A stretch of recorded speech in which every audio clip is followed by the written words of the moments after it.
Bismillahirrahmanirrahim. Assalamualaikum warahmatullahi wabarakatuh. Selamat pagi dokter dan teman-teman. Hari ini saya akan presentasikan interpretasi kasus kedua, case blok RS mengenai tuberkulosis paru. Langsung saja. Di kasus disebutkan bahwa Tuan B usianya 45 tahun mengalami keluhannya tuh batuk berdahak warna hijau kekuningan sekitar 4 minggu. Nah, batuk ini terjadi tujuannya itu tentunya untuk melindungi tubuh, mengeluarkan lendir ataupun sebagai reaksi tubuh terhadap iritasi. Kayak gitu. Terus adanya dahak. Nah, dahak ini merupakan lendir di mana dahak ini bisa terjadi karena adanya virus, bisa karena bakteri, atau adanya penyakit paru kronis, terus postnasal drip, dan lain sebagainya. Terus warna hijau kekuningan. Nah, ini pertanda bahwa batuk dan berdahaknya itu berwarna hijau kekuningan sebagai pertanda adanya infeksi bakteri, jelas ya. Sekitar 4 minggu.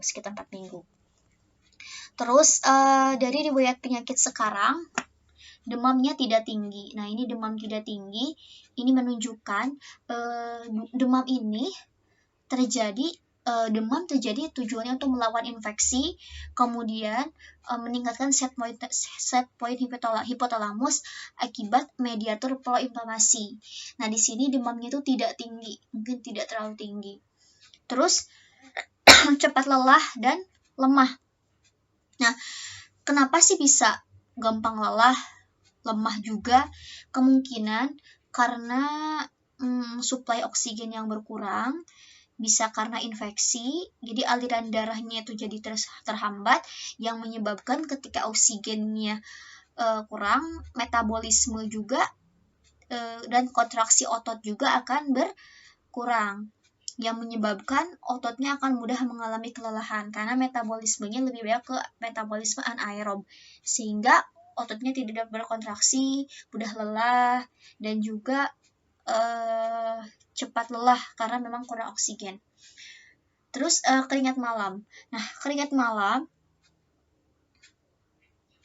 terjadi karena kemungkinan adanya patogen, di mana patogen ini akan diserang oleh makrofag, dan makrofag ini akan mensekresikan TNF-alpha. TNF-alpha akan merangsang hipotalamus untuk meningkatkan set point termoregulator yang menyebabkan suhu tubuhnya akan meningkat. Suhunya akan meningkat. Ketika suhu meningkat, maka akan terjadi vasokonstriksi untuk mencegah kehilangan panas, yang menyebabkan timbullah berkeringat gitu ya. Timbullah berkeringat sehingga terjadilah evaporasi. Tujuannya itu karena suhu meningkat, jadi biar menghilangkan panasnya itu dengan cara berkeringat. Ditambah juga kenapa terjadi pada malam hari, kemungkinan patogen yang menginfeksi ini memang aktif di malam hari. Nah, contohnya itu bakteri yang aktif di malam hari itu adalah MTB, bakteri tuberkulosis paru. Mengeluhkan sejak 8 hari yang lalu, agak susah bernafas. Nah, susah bernafas ini terjadi karena adanya penyempitan saluran nafas, karena gangguan transfer oksigen, dan dada terasa nyeri karena adanya peningkatan sitokin proinflamasi yang merusak parenkim paru, serta tidak ada nafsu makan.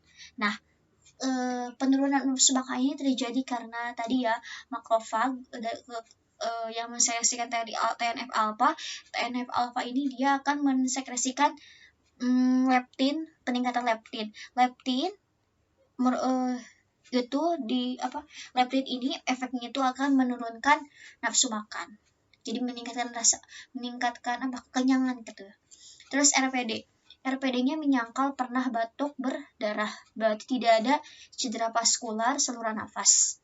Kemudian RPK-nya anak yang terkecil, C usia 4 tahun, juga mempunyai keluhan batuk dan demam sudah 2 minggu ini dan saat ini juga dibawa untuk berobat. Nah, berarti ada kemungkinan dia tertular. Berarti penyakit ini juga memiliki ciri bisa menular. Terus RP-SOS-nya, riwayat penyakit sosial, belum pernah pergi berobat dikarenakan masalah biaya. Artinya, penyakitnya itu, keluhannya itu tidak teratasi dengan baik. Kemudian merokok sejak usia 17 tahun, sehari menghabiskan 10 batang. Nah, rokok ini menjadi salah satu faktor resiko karena akan terjadi iritasi metaplasia epitel, yaitu epitel silindris berlapis semu menjadi epitel. Jadi yang awalnya epitelnya tuh kayak tebal ya, epitel silindris berlapis semu bersel goblet bersilia, kemudian jadi menipis, jadi epitel sekuamosa yang kehilangan silianya. Nah, itu efek dari rokok. Terus di sini ada usia 17 tahun dan menghabiskan 10 batang. Ini juga bisa petunjuk perhitungan indeks Bregman. Kemudian seorang buruh bangunan tinggal mengontrak di rumah petak di lingkungan yang padat bersama istri dan keempat anaknya.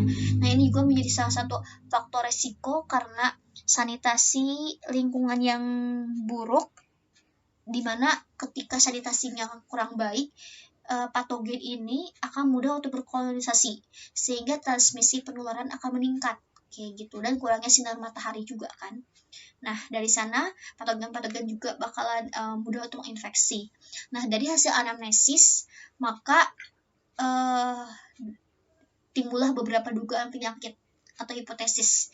Pertama, tuberkulosis paru. Ini adalah suatu penyakit yang mana penyebabnya itu adalah infeksi bakteri TB. Tuberkulosis. Terus pneumonia. Nah, pneumonia ini penyakit pernapasan. Kemudian bronkitis, mikosis paru, ini juga penyakit paru yang diinfeksi dari jamur, PPOK, dan bronkiolitis. Nah, kenapa TB paru diambil? Karena memang tadi ada dahak ya, hijau kekuningan, terus demam yang tidak tinggi, nyeri dada, penurunan nafsu makan, ada sesak nafas. Kemudian ini sudah 4 minggu, berarti sifatnya itu sudah kronis. Kemudian kalau pneumonia, ini adalah gejala yang mirip TB, tapi kalau pneumonia itu biasanya ada nggak ada pemeriksaan sputum. Kalau bronkitis, ini adalah biasanya tuh kayak batuk kronis ya, bronkitis ini batuk kronis lebih dari 2 minggu, biasanya ada sesak napas juga. Mikosis paru, yaitu adalah penyakit paru akibat infeksi jamur. Terus kalau PPOK, dia itu batuk kronik, ciri khasnya itu batuk kronis selama 4 minggu juga, terus berdahak juga. Terus kalau bronkiolitis, dia itu biasanya bronkiolitis juga sama ya, jadi lebih ke gangguan di bagian percabangan bronkus. Terus dari hasil hipotesis, maka dilakukan pemeriksaan fisiknya itu KU-nya tampak sakit sedang, kesadarannya kompos mentis, jadi sudah mulai mengganggu aktivitas dari pasien sakit sedang. Kesadarannya kompos mentis artinya pasien ini masih memiliki kesadaran penuh karena masih bisa berinteraksi dengan pemeriksa. Tinggi badannya 168, berat badannya 40 kg. Nah, ini kalau secara perhitungan BMI ini termasuk dalam underweight ya, sesuai Asia Pasifik. Kemudian vital sign-nya, tekanan darahnya 110/80, nadinya 98, respiration rate-nya 25 kali per menit. Nah, ini normal, dan suhunya 37,9. Nah, ini peningkatan, ini ada peningkatan suhu. Kemungkinan kalau ada peningkatan suhu berarti ada kemungkinan ada infeksi. Kemudian pemeriksaan hand, mata, konjungtiva anemis, sklera tidak ikterik, berarti ada konjungtivanya anemis, sklera tidak ikterik. Nah, konjungtiva anemis ini mungkin saja karena adanya infeksi kan tadi yang menyebabkan terjadi inflamasi yang sifatnya itu kronis. Tentunya juga efeknya menurunkan produksi eritrosit, sehingga perfusi oksigennya berkurang, termasuk ke bagian organ mata, sehingga konjungtivanya jadi tampak pucat atau anemis. Terus pada pemeriksaan leher, Oke, mohon maaf ya. Kita lanjut. Tadi sampai ke pemeriksaan leher ya, KGB-nya tidak membesar. KGB-nya tidak membesar. Kemudian lanjut ke pemeriksaan toraks. Nah, di pemeriksaan toraks ini seperti biasa, lakukan inspeksi, palpasi, perkusi, dan auskultasi. Saat pemeriksaan inspeksi hasilnya simetris dalam keadaan statis dan dinamis. Kemudian fremitus taktil kanan kiri normal, sama. Terus sonornya, kemudian saat diperkusi sonor pada seluruh lapang paru. Auskultasinya suara nafas dasar vesikuler mengeras dan terdengar suara amforik. Suara nafas tambahan ronkinya positif. Nah, ronki ini suara amforik ini adalah suara seperti meniup di mulut botol kosong. Jadi timbulnya suara amforik karena adanya kavitas paru superficial yang dekat dengan bronkus gitu ya. Ada kavitas paru yang superficial dekat bronkus sehingga akan terdengar suara amforik. Terus ronki. Nah, ini ada ronki di kanan kiri. Nah, ronki ini ada ronki ada wheezing-nya. Kalau ronki ini biasanya terdengar saat pasiennya inspirasi atau ekspirasi, merupakan suara berfrekuensi pokoknya suara yang disebabkan karena kayak udara melewati saluran yang berisi cairan ya. Terus di sini juga fremitus taktil kanan dan kiri sama. Nah, kalau pada penyakit pneumonia, fremitus taktilnya tuh lebih menurun gitu, kayak kurang ya, fremitus taktilnya menurun. Terus setelah itu lanjut ke pemeriksaan jantung normal, abdomen, hati, limfa tidak membesar, dan ekstremitasnya normal. Kemudian dari pemeriksaan darah rutin, HB-nya ini 10,5, artinya ini mengalami penurunan, berarti menurun karena terjadinya inflamasi. Kemudian hematokritnya 29%, ini juga mungkin mengalami penurunan, mungkin terjadi karena jumlah eritrosit yang menurun karena inflamasi. Kemudian leukositnya 10.000 ini normal, tapi dalam batas normal atas. Nah, kalau pada pneumonia itu leukositnya itu bisa sangat tinggi atau bisa sangat rendah. Trombositnya 260.000, ini normal. Kemudian LED 115 ada peningkatan karena adanya inflamasi. Terus hitung jenis 0236525 eosinofil, basofil, neutrofil, beta, neutrofil segmen, limfosit dan monositnya normal. Kemudian Tuan B ini diminta untuk melakukan pemeriksaan dahak BTA sputum, bakteri tahan asam sputum pagi hari pada tanggal 28 November dan 29 Maret 2019. Dan pada pemeriksaan dahak menunjukkan 2+2 ya. Nah, ini adalah dahak pemeriksaan dahak BTA sputum ini adalah golden diagnosis untuk memeriksa penyakit dari TB paru. Berarti ini sangat ini menjadi suatu golden diagnosis bahwa pasien ini terjadi infeksi bakteri tuberkulosis. Kemudian ini menunjukkan +2. Nah, +2 ini adanya 3-40 batang yang ditemukan +2 ini adanya 20 batang dalam 10 lapang pandang. Kemudian pemeriksaan dahak ini biasanya itu SPS sewaktu pagi sewaktu. Jadi sewaktu ini saat pasiennya itu berkunjung ke unit pelayanan kesehatan. Kemudian yang paginya itu dicek. Jadi ketika sewaktu besok itu diminta, Pak, nanti bawa ya dahaknya lagi saat pagi hari. Nah, hari kedua setelah bangun tidur itu pagi hari langsung. Nah, saat hari kedua sambil pasien mengantarkan sputum yang pagi, kemudian pasien datang lagi kan ke tempat. Nah, diambil lagi dahak sewaktu lagi saat pasien kembali di hari kedua saat membawa sputum pagi gitu. Nah, berarti jelas ini salah satu golden diagnosis kan ada pemeriksaan dahak BTA sputum. Kemudian pemeriksaan radiologinya itu hasil ronsen toraks pada lapangan paru atas ada tampak gambaran cincin dengan dinding berbatas tegas disertai fibroinfiltrat. Berarti ini tuh ada abnormalitas pada fototoraks dan di bagian paru bagian kanan atasnya. Nah ini tuh berarti di apexnya ya, di apexnya.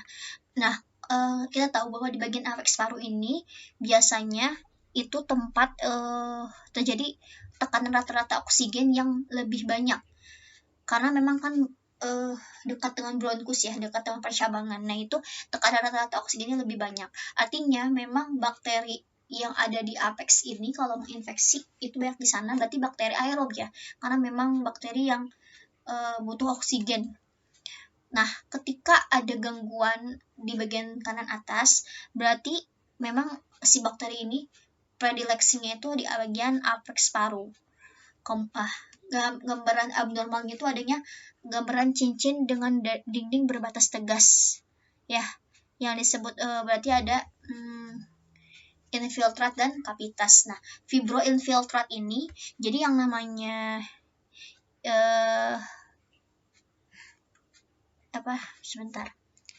jadi adanya lendir karena gambaran putih. Jadi fibroinfiltrat ini nanti jadi saat di ronsen paru ini akan terlihat gambaran putih gitu, karena adanya massa bukan udara. Terus infiltrat ini adanya lendir gitu ya, adanya lendir karena inflamasi. Nah, dari hasil pemeriksaan fisik dan pemeriksaan penunjang, maka ditegakkanlah diagnosisnya itu adalah tuberkulosis paru kasus baru gitu. Kenapa kasus baru? Karena pasien ini memang belum pernah berobat. Artinya jadi saat diberikan tata laksana dia terus dalam kategori 1. Nah, setelah ditegakkan diagnosis, maka tata laksananya fase intensif selama 2 bulan. Jadi 2 bulan itu ya nanti ya kemudian keluhan mereda dan berat badan menjadi 43 kg. Jadi yang awalnya itu 40, jadi ada peningkatan. Hasil periksa dahaknya negatif. Nah ini fase intensif selama 2 bulan pertama ini tujuannya itu biar lupa. Pokoknya si 2 bulan pertama itu 2 isoniazid, 2 HRZ, isoniazid, rifampicin, finazinamid, satu lagi itu RHZ, lupa lagi. Nah kalau terus lanjut ke fase lanjutannya itu sekitar 4 bulan. Kalau fase intensif itu 1 bulannya itu 28 hari, berarti 56 hari. Fase lanjutan ini mengambil obat setiap 2 minggu sekali dan sebulan sebelum akhir pengobatan. Hasil periksa darahnya negatif, berat badan menjadi 46 kg dan dinyatakan sembuh. Seperti itu tata laksana untuk TB paru kasus baru.